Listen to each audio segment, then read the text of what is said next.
മൂകമാമെൻ മനസ്സിൽ ഗാനമായി നീയുണർന്നു.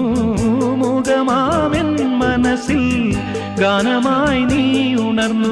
ഹൃദയമൃദുല തന്ത്രിയേന്തി ദേവാമൃതം വൈശാഖസന്ധ്യേ നിന്നു ചുണ്ടിലെന്തേ അരുമ സഖിതൻ അധര കാന്തിയോ. ഒഴിഞ്ഞു കിടക്കുന്ന സാധനത്തിനാണ് നല്ല മധുരം. പേര് ഇഷ്ടംപോലെ പേര് മറന്നുപോയി.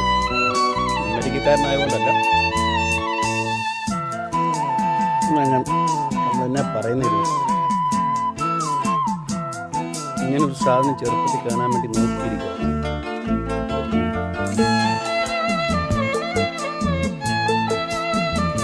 ഇപ്പം അത്രയും കട്ടിയൊന്നും പഴയ പോലത്തെ നല്ല ടേസ്റ്റായിരുന്നു. മലരിതളിൽ മണിശലഭം വീണുമയങ്ങി